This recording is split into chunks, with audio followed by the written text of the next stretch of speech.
कुछ समय पहले एक खबर ने सोशल मीडिया पर काफी बवाल मचा दिया था एंटी करप्शन बॉडी लोकपाल के बारे में।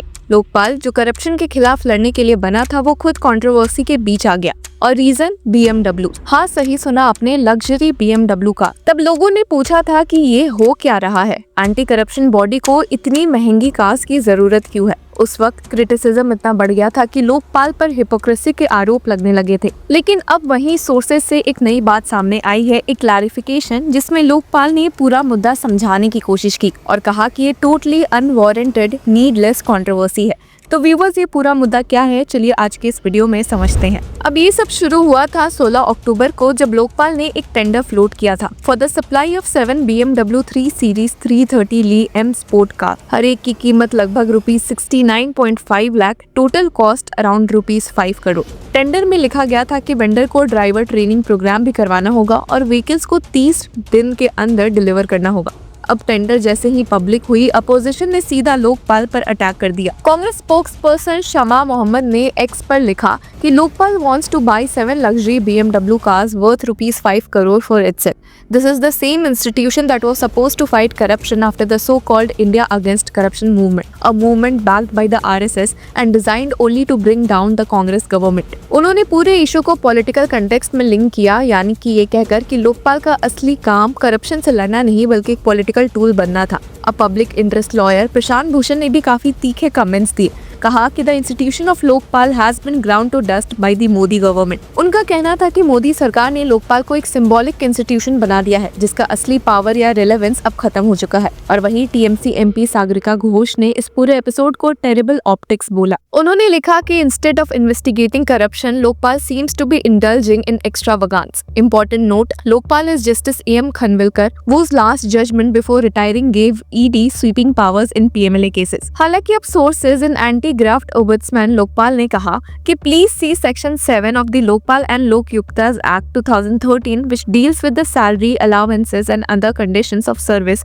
for the Lokpal chairperson and its members। उन्होंने बताया कि इस सेक्शन के हिसाब से लोकपाल के चेयरपर्सन को चीफ जस्टिस ऑफ इंडिया के बराबर सैलरी और बेनिफिट्स मिलते हैं और मेंबर्स को सुप्रीम कोर्ट जजेस के बराबर प्रिविलेजेस दिए जाते हैं। मतलब सीधा पॉइंट ये था कि अगर सुप्रीम कोर्ट के जजेस ने अपनी कार्स अपग्रेड की है तो लोकपाल भी कर सकता है। अब लोकपाल के सोर्सेज ने फर्दर एक्सप्लेन किया कि सुप्रीम कोर्ट जजेस have upgraded their cars to BMW 3 series. After that came this move to upgrade cars of the Lokpal chairperson and members. As of now, the Lokpal chairperson has a Skoda Superb as an official car, while members have Toyota Corolla Altis. और ये भी साफ साफ clear कर दिया कि it's not any kind of corruption और misconduct, just availing what is provided in the Lokpal and Lokayuktas act. तो बेसिकली लोकपाल कह रहा है कि उन्होंने कोई रूल नहीं तोड़ा, बल्कि सिर्फ वही लिया जो उन्हें लीगली मिलता है। पर देश में जहां करप्शन और लग्जरी एक ही सेंटेंस में आता है, वहां लोगों का ट्रस्ट मेंटेन करना इतना आसान नहीं होता, क्योंकि लोकपाल का तो पर्पस ही करप्शन से लड़ना था। और जब वही बॉडी खुद लग्जरी कार्स ले रही है तो पब्लिक रिएक्शन स्ट्रांग हो जाता है। देखा जाए तो अपोजिशन ने एक साथ 2 एंगल्स पर अटैक किया है। एक मॉरल एंगल, जहां उन्होंने क्वेश्चन किया कि करप्शन के खिलाफ इंस्टीट्यूशन को लग्जरी कार्स की क्या जरूरत है, और दूसरा पॉलिटिकल एंगल, जहां उन्होंने ये इशू मोदी सरकार के कंट्रोल ओवर इंस्टीट्यूशंस के एग्जाम्पल के रूप में यूज किया। पर लोकपाल ने सोर्सेज के मुताबिक अपने डिफेंस में सीधा एक्ट का रेफरेंस दिया है। सेक्शन 7 क्लियरली मेंशन करता है कि लोकपाल चेयरपर्सन और मेंबर्स के सर्विस कंडीशन सुप्रीम कोर्ट के जजेस के इक्विवेलेंट होगा। इसलिए जब सुप्रीम कोर्ट ने अपनी ऑफिशियल व्हीकल्स अपग्रेड की from Toyota Camry to BMW 3 series, तो लोकपाल ने भी वही पैरिटी मेंटेन करने का डिसीजन लिया। अगर लीगल पर्सपेक्टिव से देखा जाए तो लोकपाल गलत नहीं है। लॉ उन्हें अलाउ करता है कि वो सुप्रीम कोर्ट जजेस के बराबर प्रिविलेजेस ले। पर सवाल ये भी है कि क्या हर लीगली अलाउड चीज मॉरली सही भी होती है। लोकपाल जैसे इंस्टीट्यूशन के लिए, जिसका पूरा एग्जिस्टेंस करप्शन के खिलाफ बना था, ऑप्टिक्स काफी मैटर करते हैं। पब्लिक परसेप्शन यहाँ सबसे बड़ा फैक्टर बन गया है, क्योंकि आम आदमी के लिए लोकपाल एक होप था, एक सिंबल ऑफ ट्रांसपेरेंसी और अकाउंटेबिलिटी। जब ऐसी बॉडी खुद BMW लेने लगे तो लोगों के दिमाग में तुरंत कॉन्ट्रास्ट आता है, करप्शन से लड़ने वाली बॉडी खुद लग्जरी में क्यों। एक एक्टिविस्ट ने कहा भी कि Lokpal was created after a people's movement, the India against corruption protest. It symbolised honesty and accountability. Buying luxury cars sends the opposite message. और सच भी है कि सिंबल मैटर करते हैं। अब इंस्टीट्यूशन जैसे लोकपाल की क्रेडिबिलिटी सिर्फ उनके लीगल स्टेटस से नहीं, उनके परसेप्शन से बनती है। सुप्रीम कोर्ट जजेस के लिए BMW लेना शायद न्यूज़ नहीं बनती, क्योंकि उनका काम और पब्लिक कनेक्ट अलग है, पर लोकपाल का काम ही करप्शन के खिलाफ है। और जब ऐसी बॉडी लग्जरी दिखाती है तो पब्लिक ट्रस्ट को झटका लगता है। अगर हम थोड़ा पीछे भी देखें तो 2011 का इंडिया अगेंस्ट करप्शन मूवमेंट याद आता है। अन्ना हजारे का अनशन, जंतर मंतर के प्रोटेस्ट, लोगों को एक आवाज में बोलना, ब्रिंग द लोकपाल बिल। तब लोकपाल एक होप था, एक सिंबल ऑफ क्लीन गवर्न। 2013 में जब लोकपाल एंड लोकयुक्ताज एक्ट पास हुआ तो लगता था कि अब देश में करप्शन के खिलाफ एक स्ट्रॉन्ग इंस्टीट्यूशनल मैकेनिज्म आएगा। पर आज 2025 में लोकपाल हेडलाइंस में किस लिए है? BMW कार्स के टेंडर के लिए। आयरनी इतनी स्ट्रॉन्ग है कि सोशल मीडिया पर लोग मजाक उड़ा रहे हैं कि एंटी करप्शन बॉडी भी करप्शन के लग्जरी स्टैंडर्ड्स फॉलो कर रही है।